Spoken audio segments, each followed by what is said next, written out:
Assalamualaikum sahabat-sahabat. Alhamdulillah dan terima kasih kepada yang sudah like dan subscribe. Semoga selalu dalam lindungan Allah dan dipanjangkan keberkahan umurnya. Sebelum menyimak kisahnya, sempatkanlah kita menulis sholawat Nabi di kolom komentar sebagai tanda penghormatan kita kepada beliau. Yuri adalah seorang gadis berusia 16 tahun. Yuri tinggal bersama ayahnya, Pak Narko, di sebuah rumah kecil yang terletak di pelosok desa. Rumah itu terbuat dari kayu sederhana dengan lantai tanah dan atap yang kadang bocor ketika hujan turun deras. Kehidupan mereka serba kekurangan, namun Pak Narko selalu berusaha memberikan yang terbaik untuk Yuri, putri semata wayangnya. Sejak ibunya pergi meninggalkan mereka karena tidak tahan dengan kesulitan ekonomi, Yuri menjadi pusat dunia bagi Pak Narko. Sehari-hari, Pak Narko bekerja sebagai tukang ojek, menelusuri jalanan kampung yang penuh debu atau lumpur demi mendapatkan penghasilan sekadar cukup untuk makan dan memenuhi kebutuhan harian mereka. Dia bekerja keras, seringkali pulang malam dengan badan letih. Namun, betapapun keras usahanya, penghasilan Pak Narko tidak pernah cukup untuk memenuhi keinginan Yuri yang semakin lama semakin tinggi. Yuri tumbuh menjadi seorang remaja yang penuh dengan keinginan materi. Di sekolah, dia sering diejek oleh teman-temannya karena penampilannya yang sederhana, baju yang sudah mulai usang, sepatu yang bolong, dan ponsel butut yang sering mati sendiri. Setiap ejekan dari teman-temannya itu menoreh luka di hatinya, dan setiap kali diejek, Yuri merasa semakin marah dan kecewa, bukan hanya pada dirinya sendiri, tetapi terutama pada ayahnya. Kenapa sih? Ayah cuma jadi tukang ojek, kenapa kita harus miskin? Yuri sering mengeluh dengan nada yang penuh amarah. Teman-teman di sekolah semua punya barang-barang bagus. Pak Narko hanya bisa menunduk mendengar kata-kata putrinya. Dia tahu Yuri merasa kesulitan, dan dia sangat memahami tekanan yang dirasakan anaknya. Tetapi sebagai seorang tukang ojek dengan penghasilan yang pas-pasan, Pak Narko tidak punya banyak pilihan. Setiap hari dia berusaha memberikan yang terbaik, meski kadang keinginan Yuri berada di luar batas kemampuannya. Saat Yuri kembali memintanya untuk membeli ponsel baru, "Tapi ayah belum punya uang sebanyak itu, nak?" Jawab ayahnya, "Mungkin bulan depan ayah belikan." Namun, bagi Yuri, penundaan itu tidak bisa diterima. Dia ingin memiliki apa yang dimiliki teman-temannya sekarang, bukan nanti. "Bulan depan pasti ayah belikan," Yuri menggerutu, wajahnya memerah karena marah. "Aku nggak mau tahu. Kamu cuma tukang ojek. Kamu nggak pernah bisa kasih aku apa yang aku mau. Aku malu punya ayah kayak kamu." Kata-kata itu bagai pedang yang menancap dalam di hati Pak Narko. Dia tahu Yuri sedang marah, namun perih mendengar hinaan dari putrinya sendiri tak bisa dia hindari. Meski begitu, Pak Narko tetap diam dan berusaha menenangkan hatinya. Baginya, yang paling penting adalah membuat Yuri bahagia, meskipun untuk itu dia harus bekerja lebih keras, lebih banyak, dan mengorbankan impian pribadinya. Selama bertahun-tahun, Pak Narko telah menyisihkan sebagian kecil penghasilannya untuk satu impian, berangkat umroh.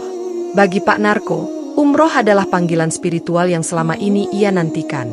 Namun, tabungan itu terus-menerus terkuras setiap kali Yuri meminta sesuatu.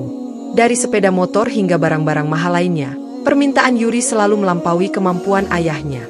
Tetapi Pak Narko tak pernah menolak, bahkan jika itu berarti ia harus merelakan mimpi suci yang telah ia simpan bertahun-tahun. "Yuri, ayah sebenarnya sedang menabung buat berangkat umroh," ungkap Pak Narko suatu ketika, mencoba menjelaskan keadaan finansialnya. "Tapi kalau kamu butuh sesuatu, ayah akan berusaha memenuhi, meskipun itu berarti tabungan ayah harus digunakan." Yuri tidak terlalu peduli. Baginya, umroh atau tidak, itu hanyalah urusan pribadi ayahnya. Yang penting adalah dia bisa memiliki apa yang diinginkan sekarang juga, terutama untuk menghindari rasa malu di sekolah. "Aku butuh motor, ayah," kata Yuri dengan nada tegas. "Aku nggak mau terus-terusan dibonceng naik motor jelek itu. Kamu tahu nggak betapa malunya aku ketika teman-temanku lihat aku naik motor butut itu?" Pak Narko hanya bisa mengangguk, walaupun hatinya berdebar. Membeli motor baru berarti menghabiskan seluruh sisa tabungannya. Namun, sebagai seorang ayah, dia merasa tak tega melihat anaknya dihina atau direndahkan oleh teman-temannya. Meskipun motor itu seharusnya berada di luar kemampuannya, Pak Narko memutuskan untuk memenuhi permintaan Yuri. Beberapa minggu kemudian, dengan uang yang ia dapat dari hasil bekerja siang dan malam serta mengorbankan seluruh tabungan umrohnya, Pak Narko akhirnya berhasil membeli sebuah sepeda motor baru untuk Yuri. Yuri terlihat senang, Meskipun ada sedikit ketidakpuasan karena motor yang dibelikan Pak Narko tidak semewah motor milik teman-temannya. Namun, ia tetap menerima motor itu dan mulai menggunakannya untuk pergi ke sekolah. Meski sudah mendapatkan motor, Yuri tidak berhenti meminta. Keinginan materialnya seperti tak pernah ada habisnya. Baju-baju mahal, sepatu trendy, tas bermerek, dan barang-barang lainnya terus-menerus dia minta kepada ayahnya.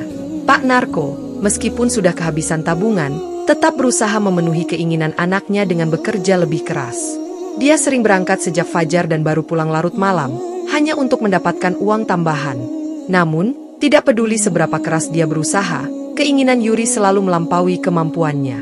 Sementara itu, Yuri semakin tenggelam dalam tekanan sosial dan hasrat untuk memiliki kehidupan yang lebih baik.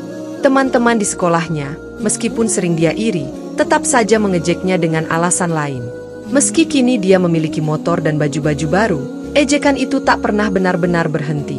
Mereka selalu menemukan alasan baru untuk merendahkan Yuri, entah karena status keluarganya yang miskin atau karena barang-barang yang dia miliki tidak semewah yang mereka punya. Kenapa semua ini tidak cukup? Gumam Yuri pada dirinya sendiri saat dia termenung sendirian di kamarnya. Kenapa aku masih merasa kosong? Di tengah tekanan hidup dan rasa tidak puas yang terus menghantui Yuri, tubuhnya tiba-tiba melemah. Sakit yang awalnya dianggap hanya kelelahan biasa, dalam beberapa hari berkembang menjadi penyakit yang serius. Demam tinggi, pusing, dan nyeri di seluruh tubuh membuatnya harus dirawat di rumah sakit.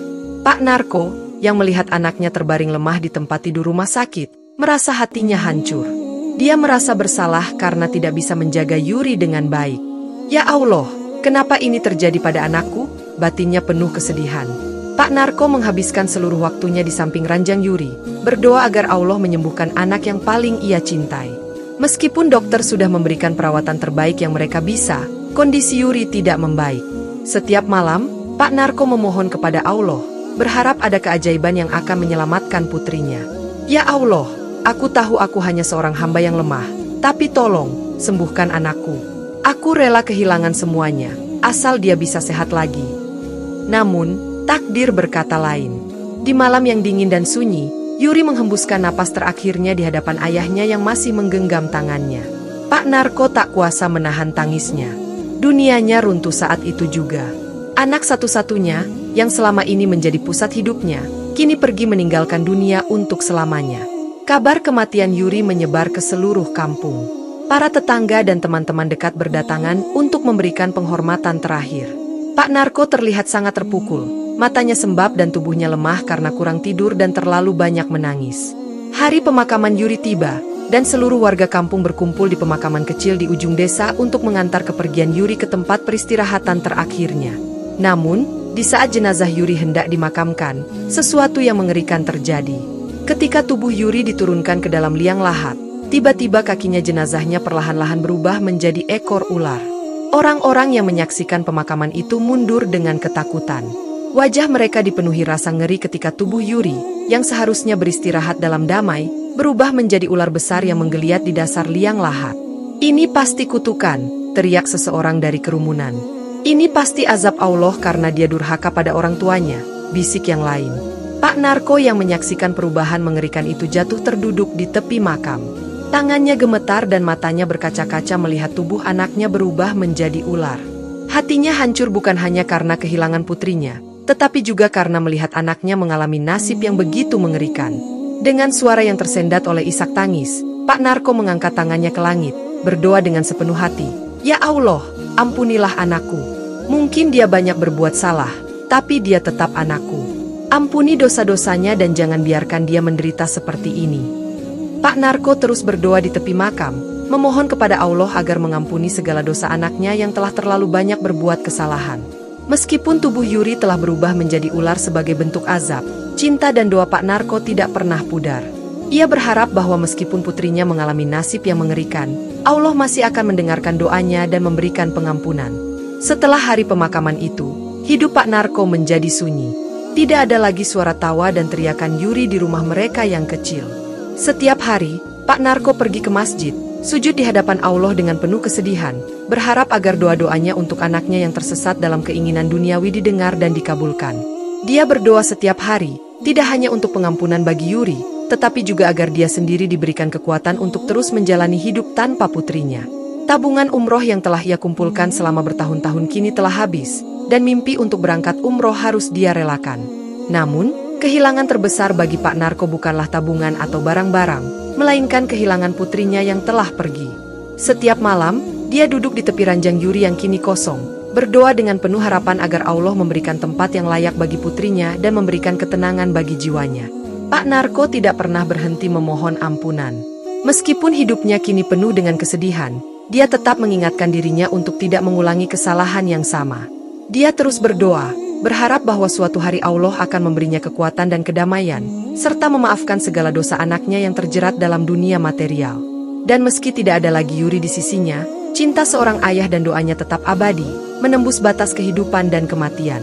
Hari-hari berlalu setelah pemakaman Yuri, dan Pak Narko berusaha menjalani hidupnya dengan sebaik mungkin meskipun kehilangan yang dia rasakan sangat mendalam. Rumah kecil mereka yang dulu penuh dengan tawa dan keinginan Yuri kini menjadi sepi dan sunyi.